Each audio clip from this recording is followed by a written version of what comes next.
Քաղցրաշենցի Արշակ Գևորգյանը առավոտյան 7-ից բակի թոնրից ջուր է հանում։ Թոնրի հաց ընտանիքի անդամները շատ են սիրում։ Խմորը քարե տաք պատերին էին տալիս, կարմիր հաց դարձած հանում։ Հիմա միայն տիղմ ու ցեխաջուր են կարողանում հանել։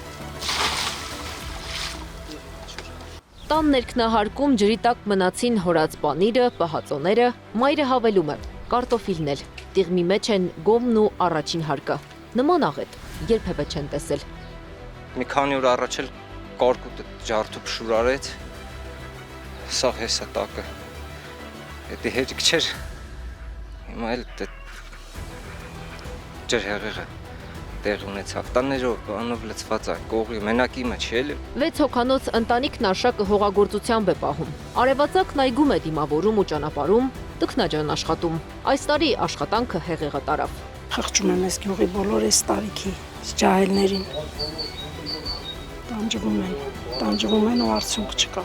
Գյուղի հեղեղատարը պետք է ժամանակին մաքրել, որ ջուրը հունից դուրս չգա ու մարդկանց տուն չլցվի, նշում է Արշակը։ Մարդկանց ինչ որ գործ են դնում, իրանց ենթականերին հետևել է պետք։ Սելավատարների մաքրման աշխատանքներ, դե հետևել է պետք, ոչ թե մարդուն դնես գործի, հետո ինչ որակով արեց գործը, Աստծուն է հայտնի։